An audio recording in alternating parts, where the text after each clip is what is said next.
Selamat sore Pak Sugi dan teman-teman sekalian. Perkenalkan, saya Giselle Amersi Bobok dari NIM 082 111733064. Pada kesempatan kali ini akan menjelaskan mengenai persamaan Maxwell. Persamaan Maxwell adalah himpunan 4 persamaan different parsial yang mendeskripsikan sifat-sifat medan listrik dan medan magnet, dan hubungannya dengan sumber-sumber muatan listrik dan arus listrik menurut teori elektrodinamika klasik. Di bawah ini sudah ada 4 rumus dari persamaan Maxwell yang merupakan yang akan kita jelaskan pada slide-slide berikutnya. Baik, selanjutnya akan saya jelaskan terlebih dahulu mengenai persamaan Maxwell 1, yaitu hukum Gauss, di mana persamaannya terdapat pada kota ini, yaitu divergensi E sama dengan rho per epsilon 0. Nah, divergensi E ini secara matematis ditulis dengan nabla dot E, sedangkan rho di sini merupakan rapat muatan dalam volume, dan epsilon 0 ini merupakan permisivitas dari arus listrik terhadap suatu bahan. Di mana apabila emisivitasnya tinggi, maka suatu bahan dikategorikan sebagai isolator.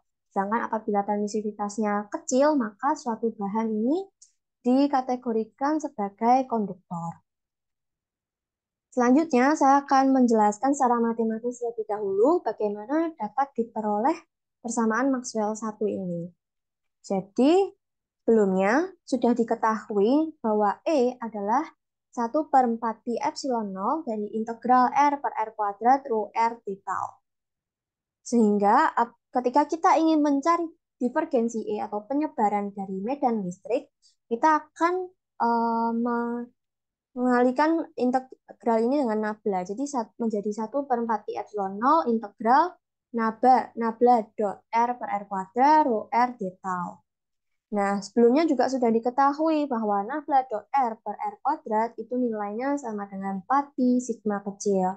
Dengan demikian dapat diganti menjadi 4 pi sigma pangkat 3 R min R aksen, rho R aksen, d tau aksen, sehingga diketahui dari syarat ini, maka menjadi rho R per epsilon 0. Seperti itu, sehingga dapat didapati rumus hukum Gauss atau rumus persamaan Maxwell 1 dari penurunan matematis ini. Secara fisis, interpretasi dari rho per epsilon 0 sebagai sumber medan listrik, sumber medan elektrostatik dapat dimengerti sepenuhnya, karena dapat dilihat pada gambar di sini bahwa pada suatu titik sumber medan listrik, maka dia akan menyebar ke segala arah. Sehingga nilai dari divergensi E atau nilai persebaran dari medan listrik akan mempunyai nilai. Seperti itu.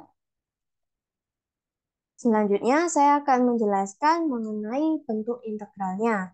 Jadi dari bentuk integralnya kita tinggal mengintegralkan dari divergensi E terhadap d tau, sehingga kita memperoleh integral tertutup dari E dA, dan kita memperoleh 1 per epsilon 0 integral rho d tau, di mana hal ini mendeskripsikan bahwa adanya jumlah total rapat flux yang meninggalkan suatu permukaan tertutup yang sama dengan total muatan yang dilingkupi oleh permukaan tutup itu sendiri.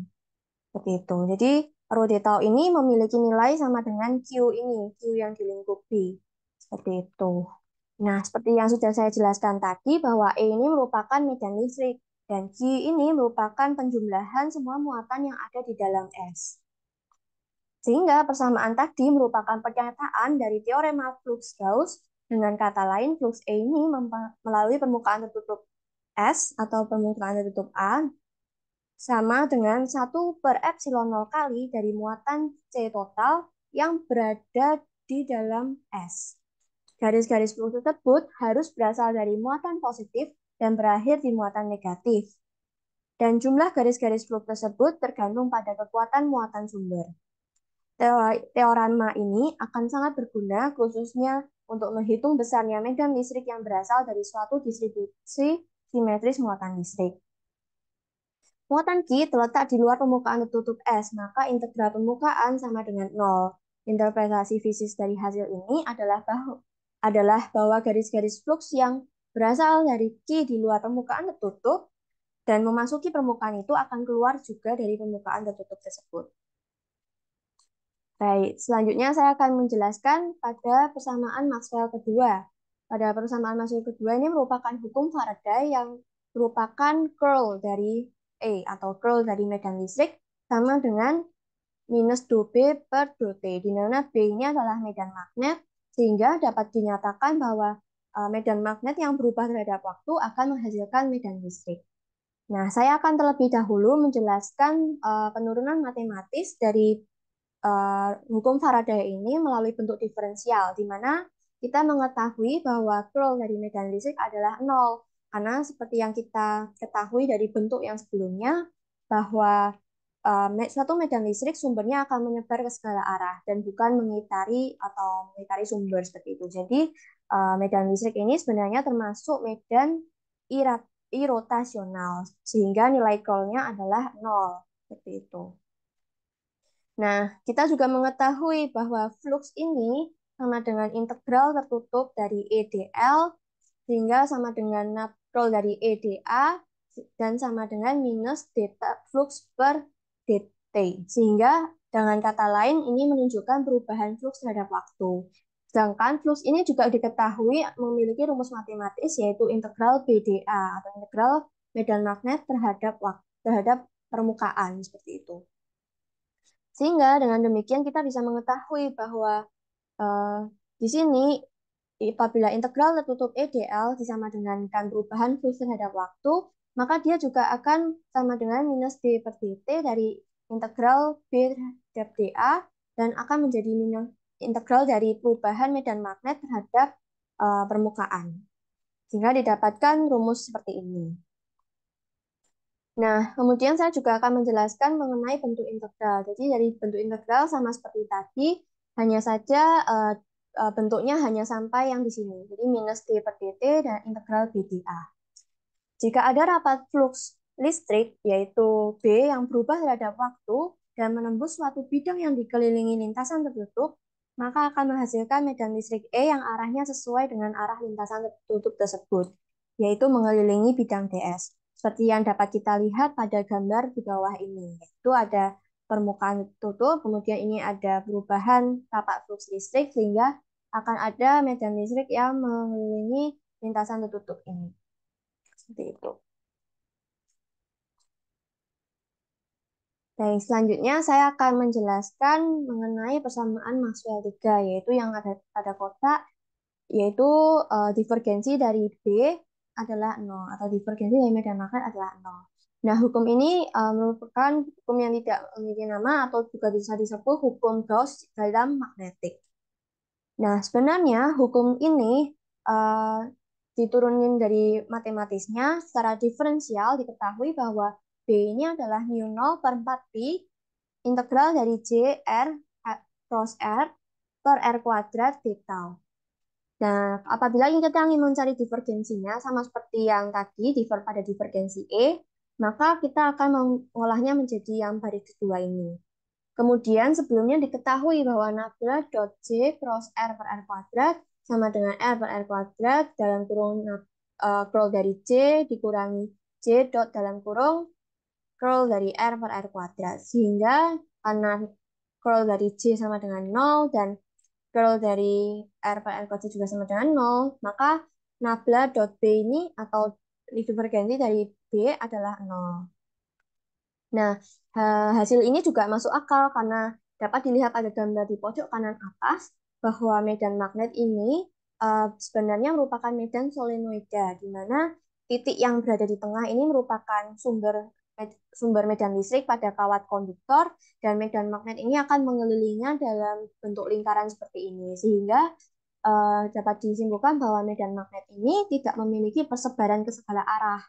Dengan demikian, divergensi dari medan magnet atau persebaran dari medan magnet sama dengan 0. Selanjutnya, saya akan menjelaskan mengenai bentuk integral dari persamaan Maxwell 3. Jadi, untuk mendapatkan bentuk integralnya, kita mengintegralkan BdA pada integral tertutup yang sama dengan 0. Sehingga dari sini kita mengetahui bahwa medan magnet pada sisi bagian atas dan medan magnet pada sisi bagian bawah itu nilainya sama, yang merupakan bentuk matematik dari fenomena fisika bahwa tidak ada medan magnet satu kutub atau monopol magnetik. sehingga selalu ada dua kutub, yaitu kutub utara dan kutub selatan. Nah, dari gambar yang ada pada pojok kanan atas tadi, juga kita bisa mengetahui bahwa tidak ada yang dinamakan muatan magnetik sebagai sumber medan magnetik. Karena muatan listrik karena muatan listriklah yang menghasilkan medan listrik yang juga nanti akhirnya menghasilkan medan magnet itu sendiri. Seperti itu. Nah, lebih jelasnya mengenai medan listrik yang menghasilkan medan magnet akan saya jelaskan pada slide berikutnya, yaitu pada persamaan Maxwell 4 yang mengenai hukum Ampere. Pada persamaan Maxwell 4, yaitu hukum Ampere, didapati rumus yang ada di dalam kotak, yaitu curl B adalah mu 0 J. Nah, apa sih sebenarnya curl B ini sama seperti yang pada medan listrik ya. Jadi karena dia medan solenoida seperti ini, makanya medan magnet ini memiliki nilai pada nilai curl B-nya. Seperti itu, curl medan magnetnya.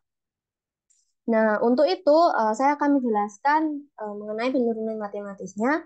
Jadi pada bentuk diferensial, karena kita ingin mencari curl dari B ya, sehingga pada di sini kita menggunakan curl, menggunakan cross product, sehingga kita juga mengetahui bahwa nabla cross dalam kurung J cross R per R kuadrat itu sama dengan J dalam kurung divergensi dari R per R kuadrat dikurangi J dot nabla dikali R per R kuadrat. Nah, dari sini kita kita juga mengetahui bahwa nabla dot R per R kuadrat ini sama dengan 4pi sigma pangkat 3, sehingga nabla cross B atau curl dari B adalah seperti yang dijabarkan di sini, sehingga karena tadi kita juga sudah mendapatkan rumus bahwa apabila terdapat fungsi JR 4pi sigma pangkat 3 R min R aksen D tau aksen itu akan sama dengan fungsi itu sendiri, maka didapatkan mu 0 J.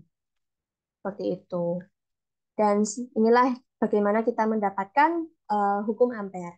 Namun, hukum Ampere di sini masihlah belum lengkap, karena apabila kita mencermati pada persamaan yang di atas ini, nabla dot dalam kurung curl dari B itu akan sama dengan 0, sedangkan mu 0 dan nabla dot J ini tidak pasti selalu 0, seperti itu. Sehingga kita harus, karena ini tidak konsisten, maka kita harus menyelesaikannya, yaitu dengan menyelesaikan terlebih dahulu mu 0 dalam kurung divergensi dari J.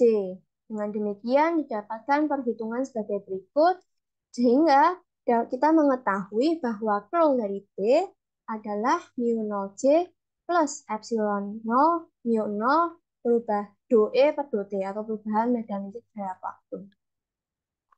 Seperti itu. Kemudian saya juga akan menjelaskan mengenai bentuk integralnya. Jadi integral dari hukum Ampere ini adalah integral dari curl B terhadap dA dengan hal ini menjadi integral tertutup BdL sehingga didapatkan mu 0 integral JdA, di mana integral dari JdA ini sama dengan I enclosed atau arus yang terlingkupi. Sehingga dari persamaan ini kita dapat mengatakan bahwa mu 0J ini adalah sumber pusaran. Hadirnya rapat arus dapat dilihat sebagai penyebab munculnya medan magnet karena telah mengaduk media seperti itu. Jadi kita juga mengetahui bahwa adanya arus di sini itu menyebabkan adanya medan magnet di sekitarnya. J ini adalah rapat arus dalam satuan ampere per meter kuadrat. Sebagaimana biasanya untuk menghitung arus total dapat digunakan. Seperti itu. Baik, selanjutnya saya akan menjelaskan kesimpulan dari presentasi ini. Kesimpulan yang pertama adalah suatu medan vektor adalah medan yang mempunyai divergensi dan curl. Tidak mungkin kedua-duanya sama dengan 0 di seluruh ruang. Jika keduanya sama dengan 0, maka tidak ada medan di seluruh ruangan. Curl, suatu medan vektor memberikan informasi tentang rotasi atau putaran vektor field di suatu wilayah. Sedangkan divergensi itu mengukur sejauh mana suatu vektor field menyebar dari suatu titik atau wilayah. Sebuah medan dengan divergensi sama dengan 0, tetapi curl tidak sama dengan 0, disebut medan solenoidal atau rotasional murni. Sedangkan sebaliknya, apabila suatu medan dengan curl sama dengan 0 dan divergensi tidak sama dengan 0, disebut medan irotasional atau medan lamelar, yaitu medan ilustratif merupakan salah satu contoh dari medan ini. Nah, seperti yang saya sebutkan sebelumnya, bahwa medan magnet B itu merupakan medan solenoidal dengan divergensi sama dengan 0 di seluruh ruangan. Dengan demikian, sumber yaitu J dari B haruslah mempunyai hubungan dengan curl B, apapun bentuknya. Sehingga dapat kita ketahui dari presentasi tadi bahwa nilai curl dari B pasti memiliki nilai. Sedangkan medan listrik E ini merupakan medan irotasional dengan interpretasinya rho per epsilon 0 sebagai sumber elektrostatik. Dengan demikian, karena E ini merupakan medan irotasional, maka E ini memiliki nilai divergensi dan tidak memiliki nilai curl. Baik, Kak Sugi beserta teman-teman, inilah referensi yang saya gunakan dalam menyusun presentasi ini.